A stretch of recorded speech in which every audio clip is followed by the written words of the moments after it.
E aí, como é que vocês estão? Estão bem? Estão felizes? Estão gratos? Que bom, carinhas boas. Deus é bom, né, gente? Hoje a gente vai dar continuidade à nossa série Maturidade Espiritual.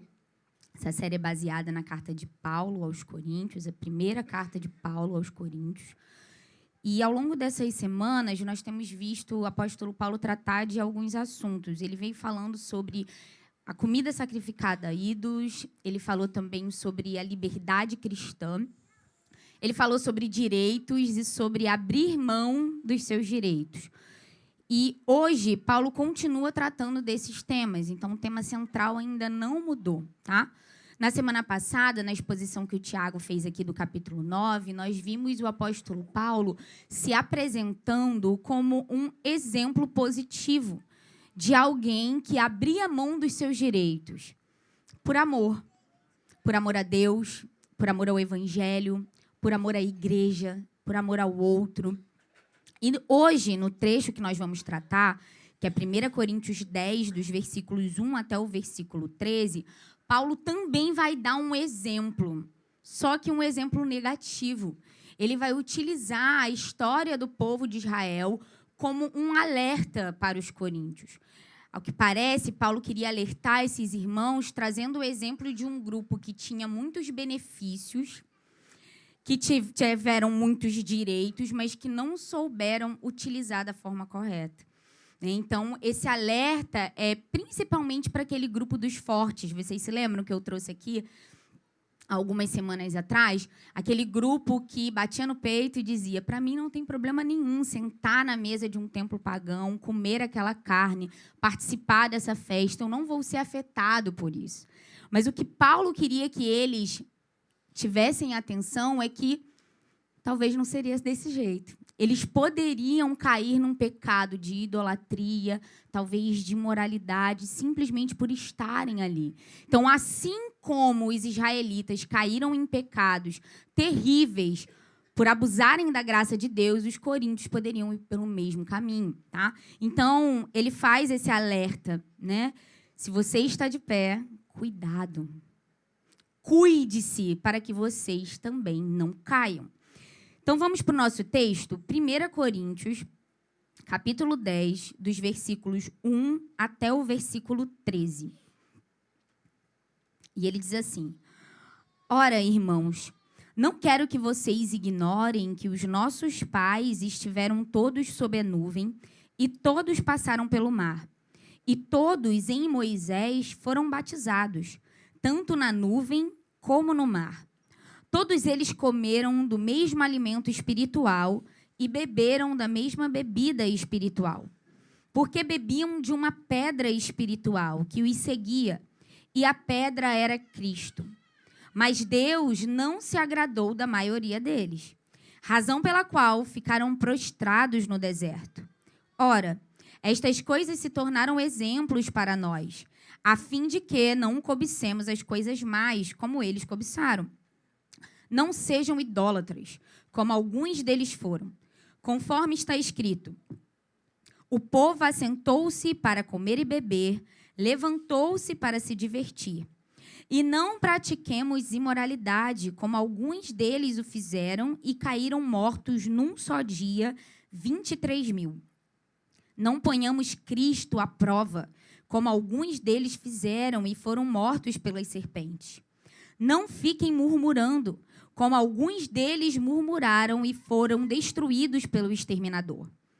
Estas coisas aconteceram com eles para servir de exemplo e foram escritas como advertência a nós, para quem o fim dos tempos tem chegado.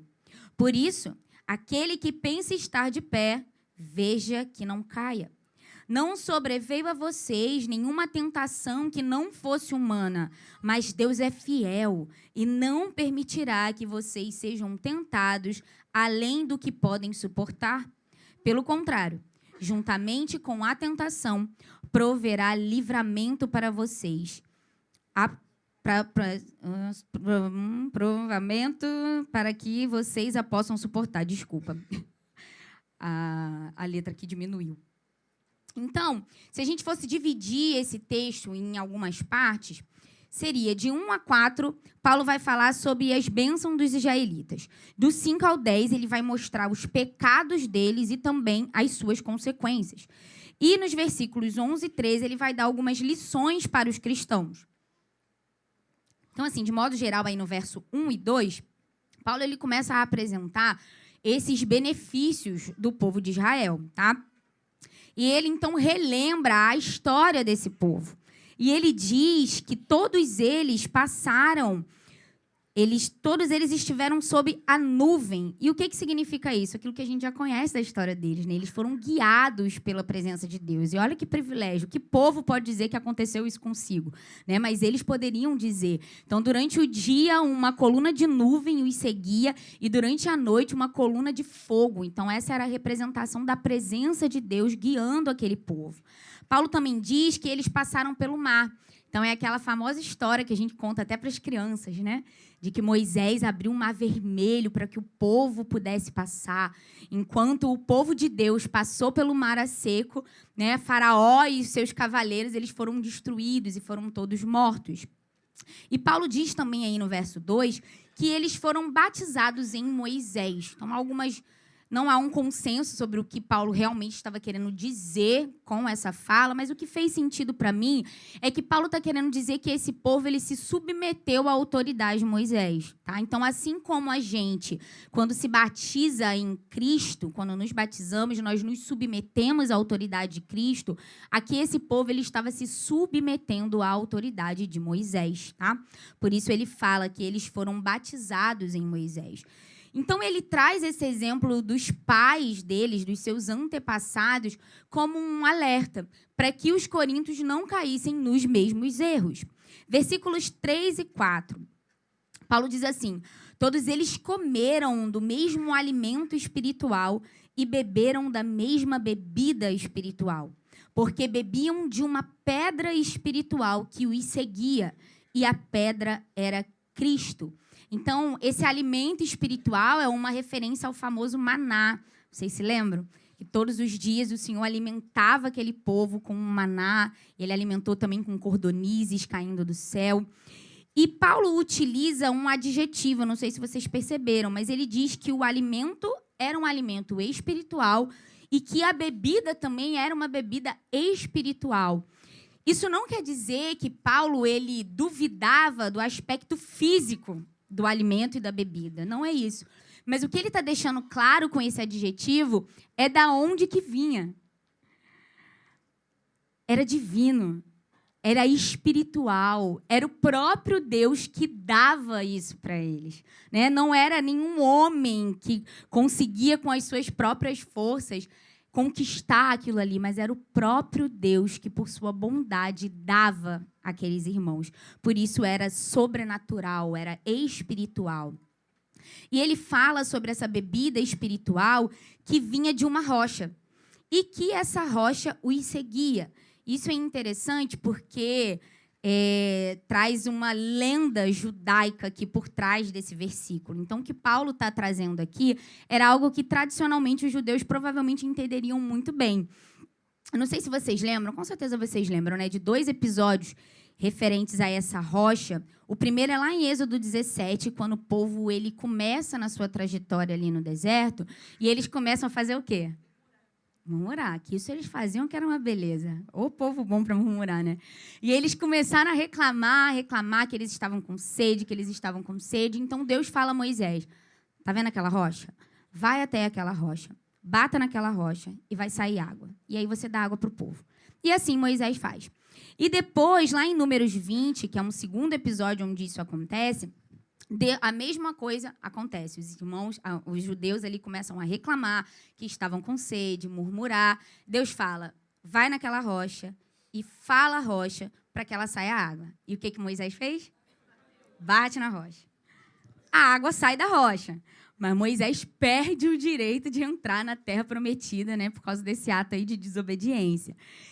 E o que os judeus acreditavam nessa lenda é que essa rocha, do início, era a mesma rocha do final. Então, eles acreditavam que essa rocha seguia eles no deserto. Para onde eles iam passando, essa rocha ia os seguindo e os alimentando. E Paulo, então, contraria essa lenda judaica aqui. Ele diz, sim, existe sim uma rocha que segue vocês o tempo todo. Mas essa rocha tem outro nome. Essa rocha é o Cristo. E é a nossa rocha. Paulo está querendo deixar claro aqui, muito do que a gente cantou, do que o Jorginho falou. Cristo é o nosso sustentador. Mas, às vezes, a gente não confia nisso. Não é? A gente fica ansioso, a gente fica preocupado, porque nós não cremos que Ele vai prover tudo aquilo que nós precisamos. Só que a palavra de Deus ela é fiel. E diz, Ele é a rocha. Então, tudo aquilo que nós precisamos vem de Cristo. E eu lembrei até do Salmo 23, né, que diz, o Senhor é o meu pastor e de nada eu tenho falta. E ali ele fala sobre pastos verdejantes, ele fala sobre águas tranquilas. Então, Deus ele sabe de todas as nossas necessidades e Ele tem prazer em suprir todas as nossas necessidades.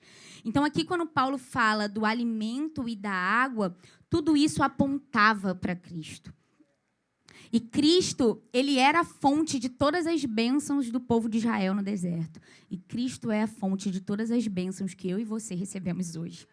Ele é a fonte e Ele é o nosso sustento. Sproul dizia o seguinte, estamos seguros não porque nos agarramos fortemente a Cristo, mas porque Ele fortemente nos sustenta. Então, nós podemos confiar, porque não depende da nossa força. Talvez a gente agarre soltando. Mas é Ele quem nos sustenta, e aqui é que está o nosso descanso. Então, nesses primeiros versículos, Paulo deixa claro que o povo de Israel foi um povo que recebeu benefícios. A história deles prova isso. Mas vamos juntos ao verso 5. Mas Deus não se agradou da maioria deles. Então, essa palavrinha aqui no início, esse mais, essa conjunção, ela estabelece um contraste. Apesar de todos os benefícios que eles receberam, mas mesmo assim eles não agradaram a Deus. E aqui é que está um grande perigo, né?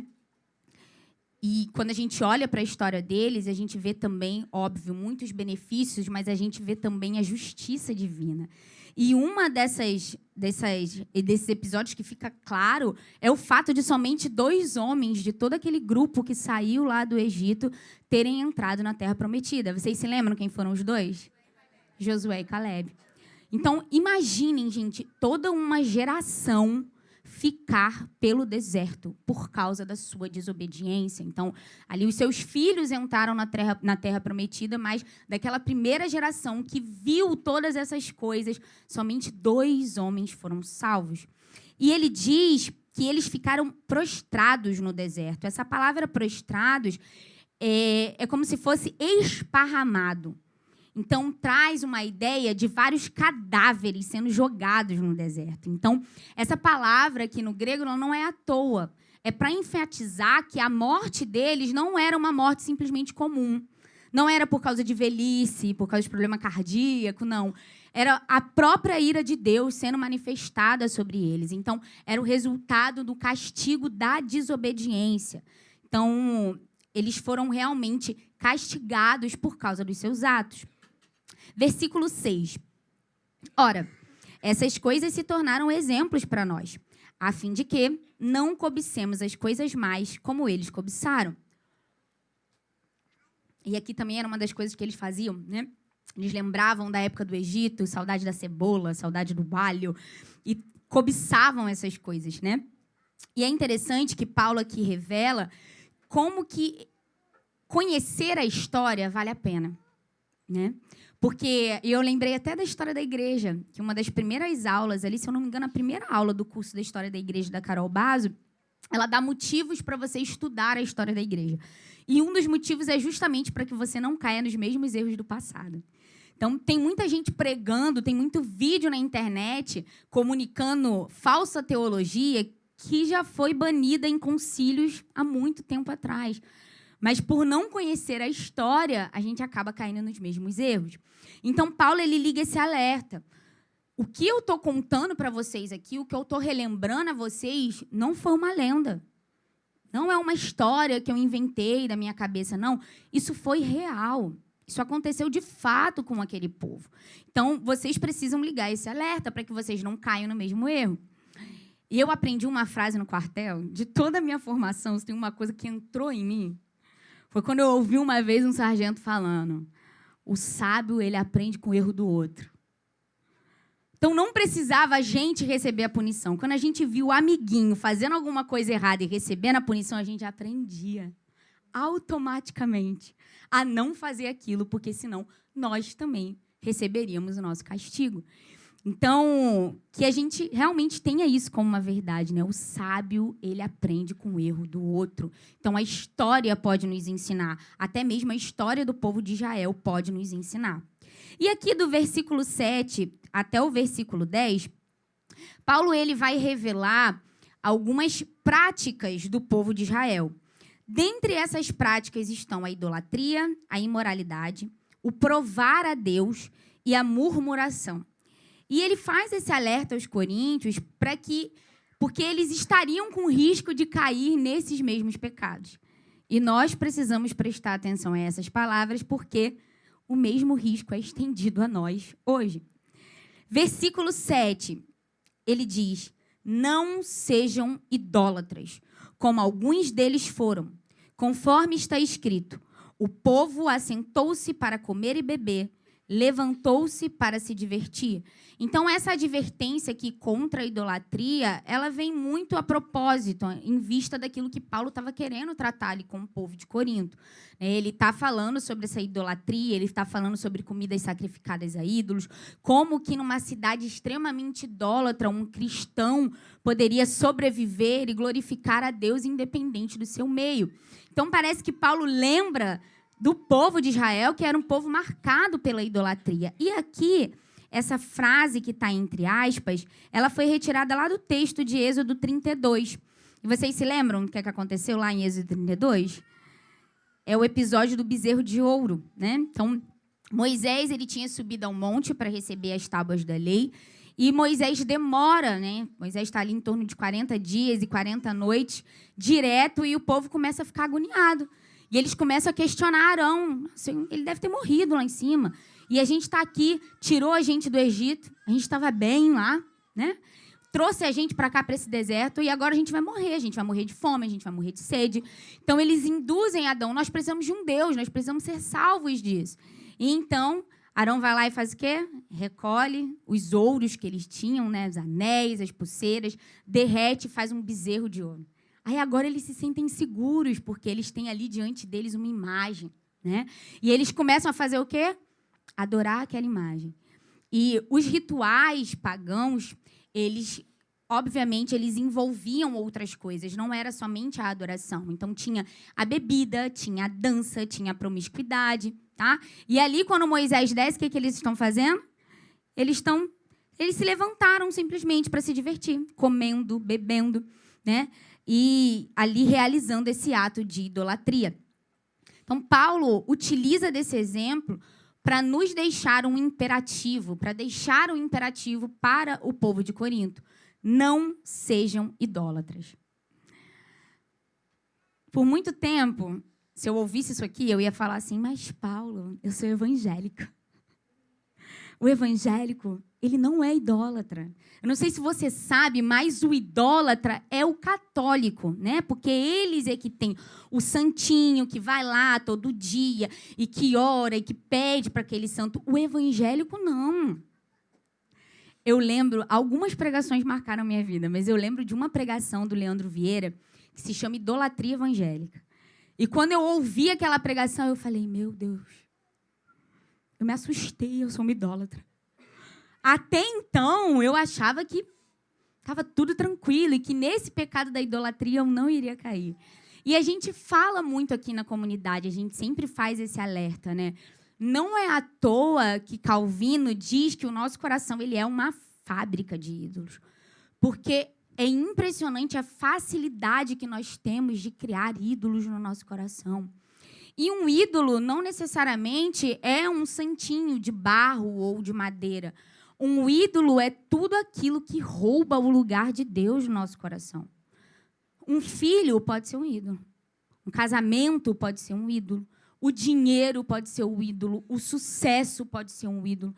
É tudo aquilo que rouba a sua paz, a sua alegria. É tudo aquilo que você acorda pensando. É tudo aquilo onde você envolve esforço, onde você gasta a sua vida. Então, diante desse imperativo e diante de tudo isso que a gente já entende hoje, a gente precisa estar o tempo todo se sondando, né? Porque, às vezes, a gente acha que a gente está bem com determinada situação e a gente fala, cara, eu posso estar sendo idólatra nisso. Eu estou sentindo que isso está tomando lugar no meu coração que não é legal. Esse lugar é só de Deus. Então, é por isso que a gente precisa estar, de fato, o tempo todo, né, se sondando para que algo que vem para nós como um presente, como algo bom, que o Jorginho leu aqui, que é o dinheiro. E a gente fala, nós não pregamos contra o dinheiro é bom. Ele nos serve, mas é muito triste quando a gente vê que algo que é um presente que Deus dá a nós pegamos e transformamos em um ídolo, né? Versículo 8.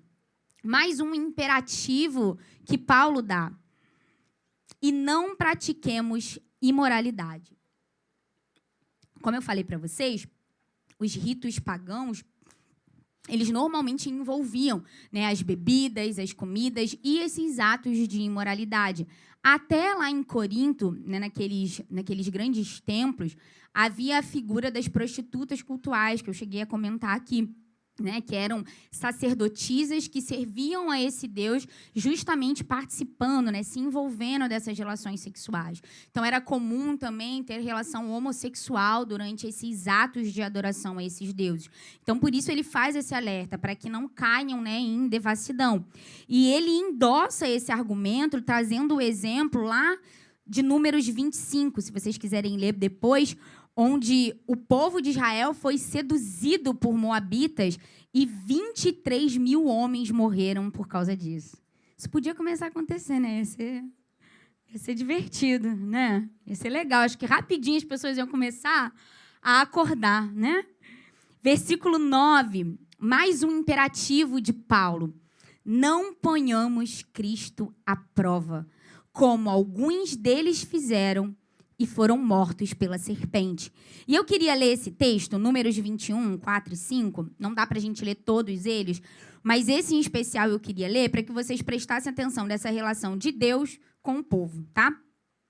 Então os israelitas partiram de Monte Or pelo caminho do Mar Vermelho para rodear a terra de Edom. Mas o povo se tornou impaciente no caminho e falou contra Deus e contra Moisés, dizendo: por que vocês nos tiraram do Egito para que morramos nesse deserto, onde não há pão e nem água? Já estamos enjoados dessa comida ruim. Então o Senhor mandou para o meio do povo cobras venenosas que mordiam o povo e morreram muitos do povo de Israel. Esse episódio aqui era só mais uma das muitas murmurações que eles fizeram, né? E essa questão de colocar Deus à prova tem muito a ver com essa postura de ficar testando a paciência de Deus, testando a bondade de Deus, testando a justiça de Deus. Uma imagem que ilustra muito bem é um filho com uma mãe, não é? A gente fala, vai tomar banho. Já vou. Filho, por favor, coisa linda, vai tomar banho. Eu já vou tomar banho, eu vou desligar o desenho e eu vou tomar banho, né? E aí, daqui a pouco, parece que a criança só ouve quando você grita ou quando você vai lá e levanta e desliga o desenho e arrasta ele para tomar um banho, né? Ele fica ali testando a nossa paciência. Mas a gente precisa resistir, irmãs, né? Senhor, dá-nos força. E era muito disso o que eles faziam, testavam. Força não, né? Porque aí vem mais luta. Essa foi boa. Mas era esse sentimento de testar a paciência de Deus, de colocar Deus à prova. E muitas vezes a gente acaba fazendo isso também, né? Versículo 10. Não fiquem murmurando, como alguns deles murmuraram e foram destruídos pelo exterminador. Quando eu li esse texto, eu fiquei pensando, eu falei, Paulo, fugir da idolatria, ok. Não colocar Deus à prova, ok. Não cair em imoralidade sexual, ok. Pô, mas não murmurar. Que dificuldade! Pensa num negócio difícil de se livrar. Para quem já tem dificuldade com isso, gente, parece um chiclete, eu falo por mim. Essa palavra que eu veio cortando em mim antes de cortar em vocês. E é impressionante o quanto é difícil a gente se livrar desse hábito. E quem gosta de murmurar já está logo fazendo assim, tipo, sentindo essa dor, né? Não, né? É todo mundo muito grato, né, pastor? Como é difícil se livrar do hábito de murmurar, de resmungar, de reclamar. Por quê? Porque isso é cultural. A gente cresce aprendendo a reclamar. E a gente está cercado de reclamação e de murmuração o tempo todo. Você chega no trabalho, as pessoas estão reclamando. Você vai no mercado. Gente, eu estou indo no mercado às terças-feiras de manhã para aproveitar a feira. É o horário que só tem os velhinhos.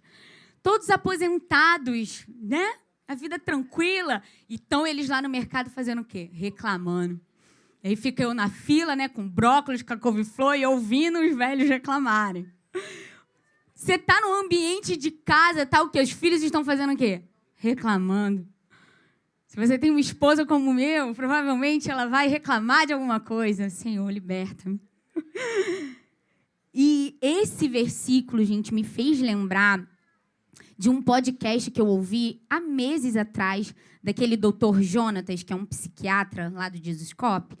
E ele fala nesse podcast sobre o que a murmuração ela causa no cérebro. E, assim, é muito interessante. Eu trouxe para compartilhar para vocês, porque eu adoro lançar peso sobre as nossas vidas, né? Para ver se ajuda a gente a mudar. E ele diz... Olha que interessante, gente.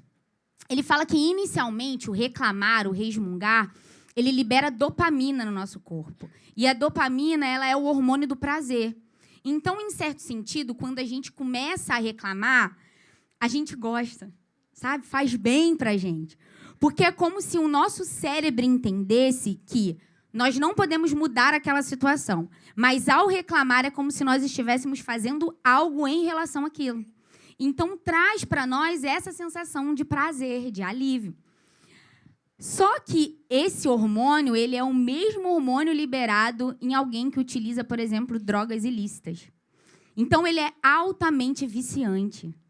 Então, você começa a se viciar em reclamar. Então, quanto mais você reclama, mais você quer reclamar. Quanto mais você murmura, mais você quer murmurar. E isso acaba se tornando, de fato, um vício. E ele fala nesse podcast que existe uma pesquisa de uma universidade americana que já comprovou que a murmuração a longo prazo, ela atrofia o nosso cérebro. Ela diminui a função dele. Principalmente em uma área chamada de hipocampo, que é uma área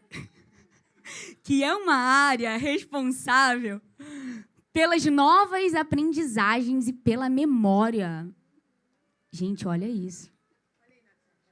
Olha isso. Talvez esteja explicado.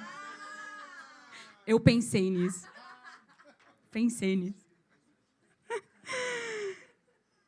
E a longo prazo, o reclamar também libera em nós o cortisol. O cortisol já é um outro hormônio, que é o hormônio do estresse, que a longo prazo aumenta os níveis de inflamação do nosso corpo, nos deixando mais suscetíveis a doenças. Então, olha o estrago que a murmuração faz na nossa vida. É como se esse hábito de reclamar, ele fizesse que a gente colocasse uma lente de aumento para tudo que há de negativo na nossa vida. E eu lembrei até mesmo da minha pregação falando sobre gratidão, que as meninas lembraram no grupo um dia desse, que eu dei um exemplo. O Maurício, ele é um homem que me ajuda muito com as tarefas de casa. Assim, eu odeio lavar louça e uma das funções dele lá em casa é lavar a louça. E ele lava a louça de bom grado, assim, gente. Só que eu, toda vez que eu chegava na pia e que eu via que ele tinha lavado a louça e ele não tinha lavado a pia e não tinha recolhido aquele lixinho que fica, eu reclamava. Eu falava assim, caramba, por que você não joga esse lixo? É nojento esse negócio aqui dentro.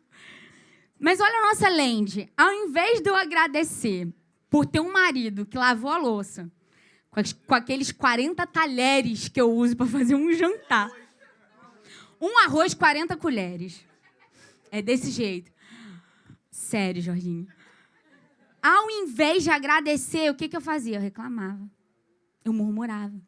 Eu falei, gente, olha como que a nossa lente, ela fica aumentada para as coisas ruins, para as coisas negativas. Então, é a hora da gente trocar a lente, da gente colocar uma nova lente. E, óbvio, eu já comprovei para vocês que murmurar faz mal para o nosso corpo. Mas, principalmente, eu acho que isso aqui é a coisa mais importante. E ele fala isso no podcast. A reclamação, ela é um ato, né? Ela é um hábito que você tem. Mas ela nasce de algum lugar que é mais interno, que é mais profundo. Então, o maior de todos os problemas é como está o nosso coração ao murmurar. A raiz da reclamação. E sabe o que está dentro do nosso coração? Descontentamento e ingratidão. Em outras palavras, quando a gente vive reclamando, a gente está dizendo para Deus assim, você não é tão bom quanto você diz que é. Você não se preocupa tanto comigo quanto você diz que se preocupa. Você não me dá aquilo que eu mereço ter. Porque eu não mereço pegar trânsito para ir trabalhar. Eu não mereço ter um marido que não lava a pia. Olha a profundidade disso. A murmuração é um pecado que ofende a Deus, que fere Ele. Sabe por quê? Porque a murmuração é uma negação do amor de Deus, da bondade de Deus e da misericórdia de Deus. Em outras palavras, nós não estamos o vendo como um bom pai. E Ele é um bom pai. A gente é que está errado. E a gente é que precisa se arrepender. Então, foi muito do que eu falei aqui no início. Um versículo como esse não pode simplesmente passar. Ele precisa ficar. E a gente precisa buscar na graça de Deus mudança para a nossa vida. Portanto, não fiquem murmurando. Versículo 11. Aqui, mais uma vez, nesse verso, Paulo ele vai afirmar essa realidade histórica, né, das experiências de Israel. Então, ele diz, essas coisas aconteceram com eles para servir de exemplo e foram escritas como advertência a nós, para quem o fim dos tempos tem chegado. Então, mais uma vez, ele quer fazer esse alerta. Eu não estou falando de uma lenda, eu não estou contando uma história. Esse era um povo real, os seus pecados foram reais e as consequências desses pecados também foram reais. E é curioso que Paulo diz para quem o fim dos tempos tem chegado, né?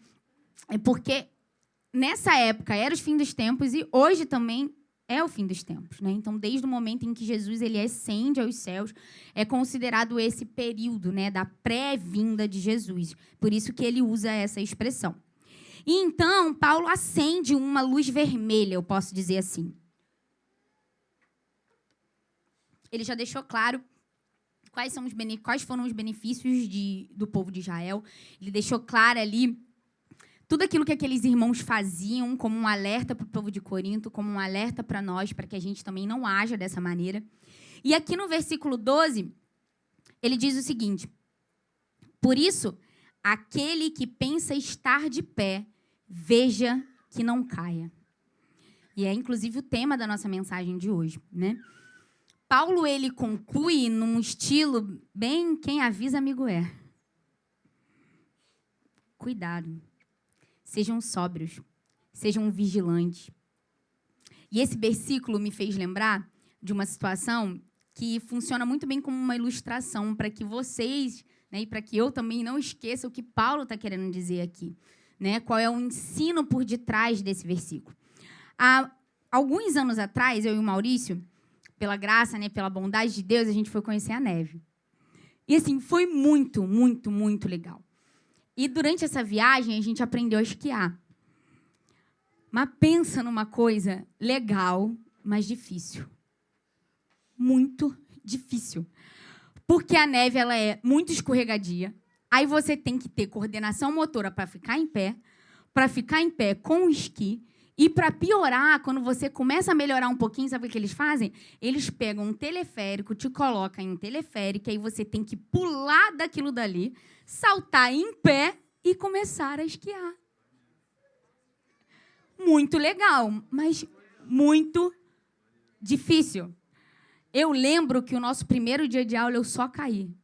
Eu fiquei, sem brincadeira, de 9 da manhã até as 5 da tarde caindo. A minha brincadeira era cair.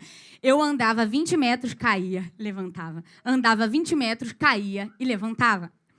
Mas eu estava feliz, eu nem estava ligando, não. Nascida e criada em Guadalupe, gente. Eu nunca nem imaginei que eu ia ver a neve, então eu estava tranquila. Mas eu fiquei ali na área kids.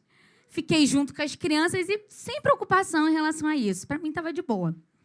Já o irmão Maurício... Gente, teve uma desenvoltura. Parece que o irmão tinha nascido no iglu.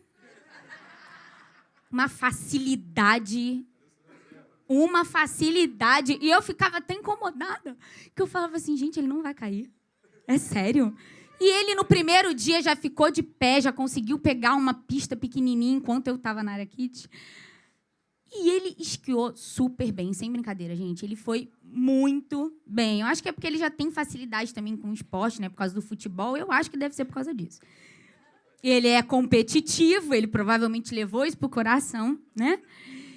E ele foi tão bem a ponto da instrutora um dia falar para eles assim, ó, posso levar vocês lá? Eles classificam as montanhas por cores, né?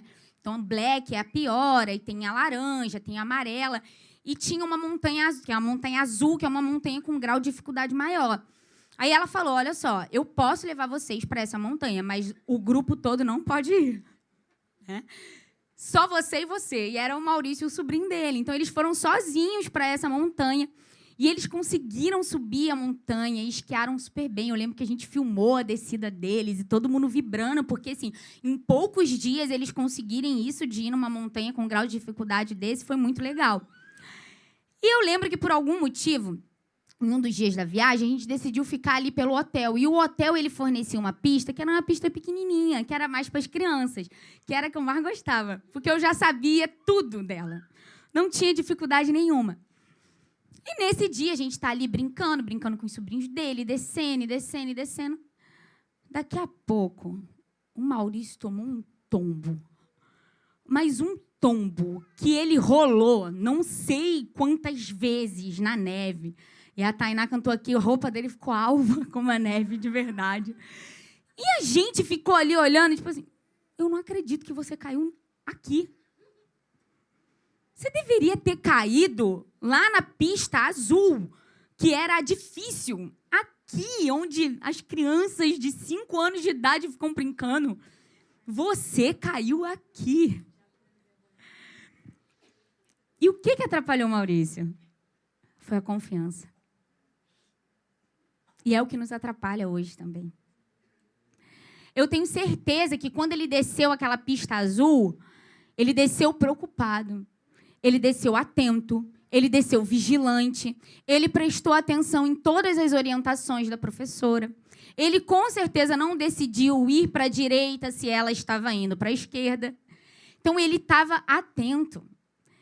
Quando ele desceu aquela pista que para ele era facinho, era tranquila, ele relaxou. Ele estava confiante e por isso que ele caiu. E se tem um versículo que parece que deve estar em alta nos nossos dias, é esse daqui. Se você está de pé, cuidado para que não caia. Nós estamos vivendo um tempo que parece que Deus está fazendo uma limpa na sua igreja. Às vezes é essa a impressão que a gente tem. Pessoas que nós admirávamos. Pessoas que você pode dizer assim, nossa, mas eu li livros dessa pessoa. Eu ouvi sermões dessa pessoa. Como assim? Como ele caiu nisso, nessa pista? Como? Isso precisa ligar um alerta, porque pessoas melhores do que nós fizeram coisas piores do que nós. Então, é o momento em que a gente tem que desconfiar de nós mesmos e abrir mão da confiança. É um perigo esse sentimento de confiança. Sabe aquela coisa assim, eu tenho não sei quantas horas de igreja. Parece até que é hora de voo, né? Eu vou toda terça, toda quinta, todo domingo. Eu participo de todos os estudos. Ah, mas eu tenho 30 anos de evangelho. Eu não vou cair numa coisa dessa. Ah, mas eu já li não sei quantos livros. Ah, mas eu sou pastor, eu sou líder. E tudo isso vai gerando em nós uma confiança, fazendo com que a gente creia que talvez a gente não vai cair nunca. E com isso, o que acontece? O alerta está desligado. A gente não está vigilante. Só que uma coisa a gente não pode esquecer, da nossa pecaminosidade. Sim, você pode ser um homem e uma mulher de Deus, mas você ainda tem uma natureza pecaminosa. E você precisa lutar contra ela até o dia em que Jesus voltar. Então, essa é uma luta nossa de todos os dias. Mas, às vezes, a gente vai para um lugar de altivez, de orgulho, e a gente se acha santo demais a ponto de não desconfiar de nós mesmos. E aqui é um grande problema. E eu anotei aqui que, sem dúvidas, algo que pode nos ajudar nessa luta é a confissão de pecados, obviamente. Mas, principalmente, a confissão de tentações. Você não precisa esperar que algo na sua vida se torne um pecado para que você confesse. Se você sente que aquilo ali está estranho, e nós temos o Espírito Santo, então a gente sabe. Se você sente que aquele comportamento não está legal, que aquilo dali pode, de certa forma, te atrapalhar, confesse. Procure alguém, procure um amigo, procure um discipulador e coloque isso para fora, né? Realmente confesse quais são as suas tentações, para que você não venha cair. Talvez o grupo dos fortes, eles defendiam dizendo, mas eu tenho maturidade.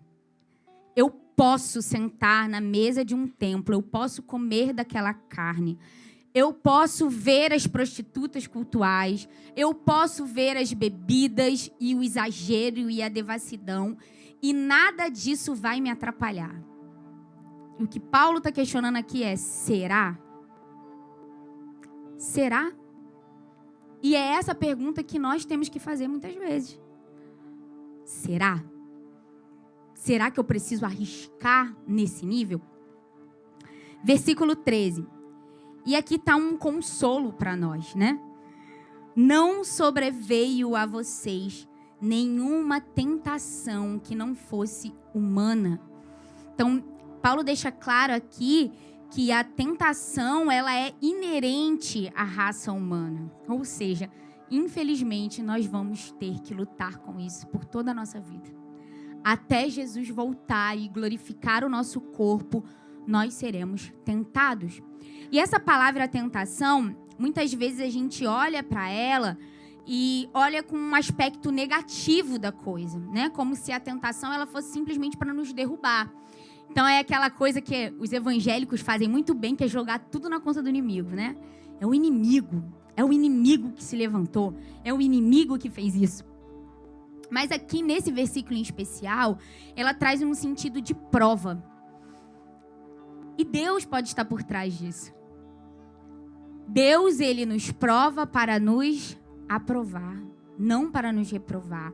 Então, nem toda tentação, nem toda prova é para o seu mal, é para te destruir. Mas nós estamos em uma série que se intitula Maturidade Espiritual. Então, talvez o Senhor vai colocar pessoas, situações, momentos na sua vida que são para te fazer mais maduro. Então, você não pode fugir da tentação, você precisa resistir. E Tiago fala disso muito bem, né? Que a maneira como a gente resiste a isso é se achegando a Deus. Não adianta querer lutar contra o diabo, mas é se achegar a Deus cada vez mais em humildade. E o consolo desse versículo é que ele diz, juntamente com a tentação, proverá livramento, para que vocês a possam suportar. Então, aqui está o nosso consolo. A tentação vem, mas Deus também provê fuga. E em um dos livros que eu li, em um dos comentários, Ele traz um exemplo de um exército fugindo dos seus inimigos no meio de montanhas, e eles sobem e sobem, e os seus inimigos continuam atrás deles, e eles se veem em um lugar sem saída, no alto de uma montanha. Mas do nada surge uma saída para eles. Deus, ele provê esse lugar. Ele provê esse lugar de fuga, esse lugar de descanso. Mas isso é prometido para aqueles que não vão buscar a tentação. Isso também é algo importante. Porque às vezes, como diz, né, os crentes raiz, você é que está buscando a prova, irmão. Não é a prova que está vindo atrás de você. É você que está correndo a passos largos para ela. Eu vou dar um exemplo. Um casal de jovens, com casamento marcado.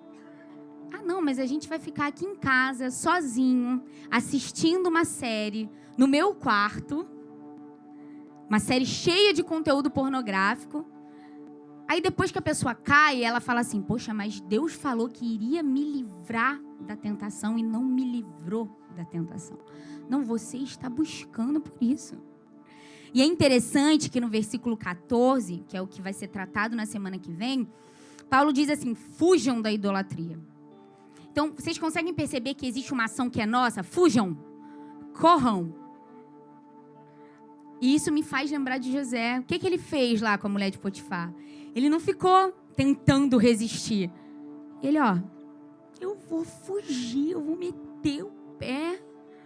Porque talvez eu não consiga resistir, então eu vou fugir. Então, é necessário sabedoria nossa para isso. Gente, nenhum desses grandes homens que nós conhecemos caíram da primeira vez que aquela situação aconteceu. Provavelmente houve um flerte com o pecado, houve um envolvimento e com o tempo ele foi nutrido até que a pessoa caísse. Então imagina se você foge logo de primeira. É ótimo. Não tem problema nesses momentos de você ser um fujão. Fuja, como o próprio apóstolo Paulo fala aqui no versículo 14. E o nosso consolo está nesse versículo, na afirmação de que Deus é fiel. Nós podemos confiar na fidelidade de Deus.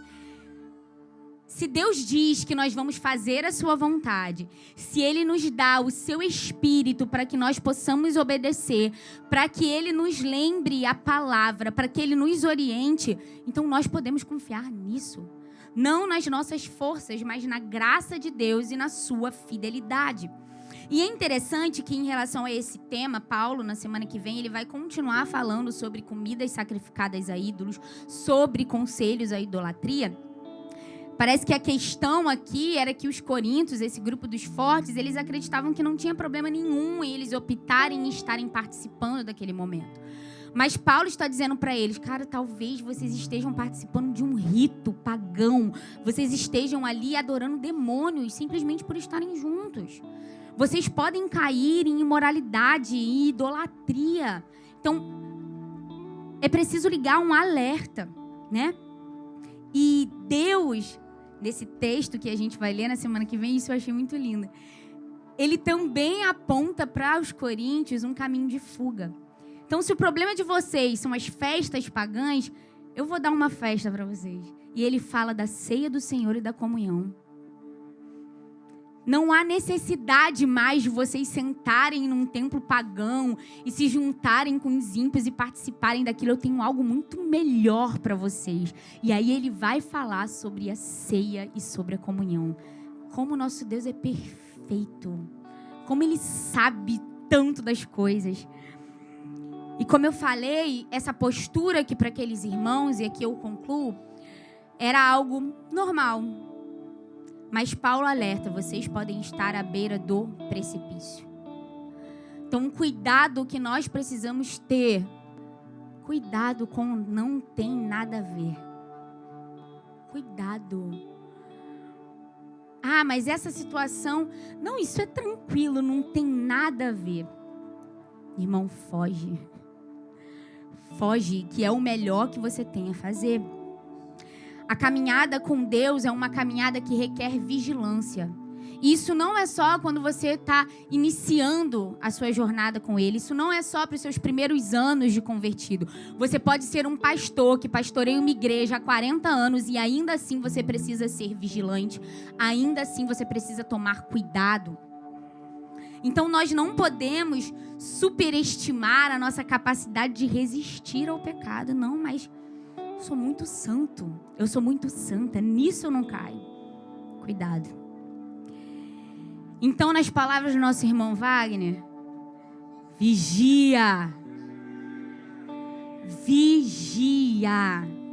E se você está de pé, cuide-se para que não caia. E nós podemos confiar que há para nós esse caminho. Um caminho de vidas santas, de vidas piedosas, porque o Senhor, Ele libera graça sobre nós. E tudo aquilo que Ele nos pede, anteriormente Ele nos dá. Então, que a gente busque de fato esse caminho, irmãos. Amém.